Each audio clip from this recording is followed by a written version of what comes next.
Sup, nerds? I want to talk about where certain units of measurement came from. Of course, we all know where the foot comes from. It was used by ancient civilizations to measure things while walking, and it was standardized in the 12th century based on the length of King Henry I's foot. But I just learned that King Henry I also standardized the yard. It was originally considered to be the length of a man's belt or girdle, but King Henry I defined it as the distance from a man's nose to his outstretched thumb. And this got me wondering about the inch. As it turns out, the Romans divided the human foot measurement into 12 equal parts called uncia, or 1/12, and they were the first to use this measurement. But in 1150, King David I of Scotland defined the inch as the width of a man's thumb.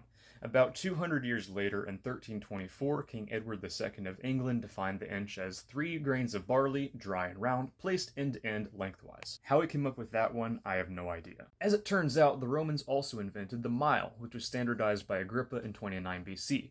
He defined the mile as 1,000 legionaries, which were Roman infantrymen, marching in a straight line. And so the word mile comes from the Roman term mille passus, 1,000 steps. And while these two words are not actually connected, it is also similar to the Latin word for soldier, miles. The Romans also used a measurement called a league, which they adopted from the Celts. The Celts originally defined it as the distance a man could walk in 1 hour, which came out to roughly 3 miles, but the Romans shortened it to 1.5 miles. But over the years, the league became defined in so many different ways by so many different cultures that King Philip II of Spain actually abolished the league in 1568. But the mile continued to be used, and later, in 1592, British Parliament standardized it as 5,280 feet, or 8 furlongs. The furlong is another unit of measurement which originated in medieval England. It comes from the Old English word for furrow, which is the ground plowed by a farmer for planting crops. The length of these furrows, or furlongs, was standardized to 220 feet in the year 1300. Agriculture not only inspired long measurements, but also short ones, like the hand, which was used to measure the height of horses at their withers,